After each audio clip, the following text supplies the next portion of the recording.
बिस्मिल्लाहिर्रहमानिर्रहीम। अस्सलाम वालेकुम दोस्तों, क्या हाल चाल है जी। मैं मोहम्मद शाद, उम्मीद है कि सब भाई खैरियत से होंगे। अल्लाह ताला सबको शाद और आबाद रखे। तो दोस्तों, ये गाय लेके आए हैं, एक फ्रीजन नस्ल की ये गाय है। इस गाय के पीछे बछड़ा या बच्ची नहीं है, कोई भी जानवर इसके बच्चा नहीं है पीछे इसके, ना बच्चा ना बच्ची। ये चला के आपको चेक करवा देते हैं, गाय चेक कर लें, गाय की तसल्ली कर लें। और दूध इसका तकरीबन इस वक्त 8 से 10 केजी दूध है ये दे रही। इसका जो मौजूदा मिल्क है तकरीबन 8 से 10 केजी मिल्क है। यंग गाय है, मुंह से 4 दांत है। गाय का कलर चेक कर लें, बहुत खूबसूरत कलर है। तो बाकी यानी कि इसने अभी माशाल्लाह बड़े सूबे दे देने हैं, दूध भी दे रही है, बेहतरीन है।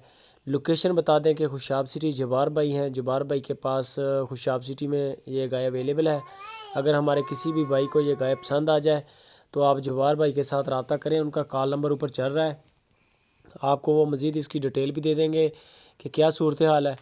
और 8 से 9 केजी 2 टाइम का दूध दे रही है। बच्चा नहीं है इसके पीछे उस। और जो भाई अभी तक चैनल पे नए हैं उनको रिक्वेस्ट है कि साथ में चैनल को भी सब्सक्राइब कर लें अगर नहीं किया तो, और बेल आइकन जो है उसको लाजमी प्रेस कर लें। जो डिमांड इसकी कर रहे हैं जबार भाई, वो 1,90,000 रुपये इसकी डिमांड है। फ्रीजन नस्ल की गाय है। बाकी इसकी मज़ीद जो डिटेल है ना वो आपको जबार भाई देंगे। कॉल का नंबर उनका ऊपर चल रहा है, आप कॉल करके इसके बारे में आप मज़ीद इसकी डिटेल ले लें, फ़ोटो ले लें, वीडियो ले लें। और बेहतरीन तरीका है कि आप उनके फार्म पे चले जाएं, खुशाब सिटी में जाके अपनी तसल्ली करें। रहाइश मिलेगी, खाना मिलेगा, आपको जानवर पसंद आए ये ना आया और भी जानवर हैं, कोई ना कोई इंशाल्लाह पसंद आ जाएगा, ना भी आए तब भी कोई मसला नहीं। वीडियो अच्छी लगे दोस्तों लाइक करें, कमेंट करें और अपने दोस्तों के साथ शेयर लाजमी करें। जज़ाकल्लाह।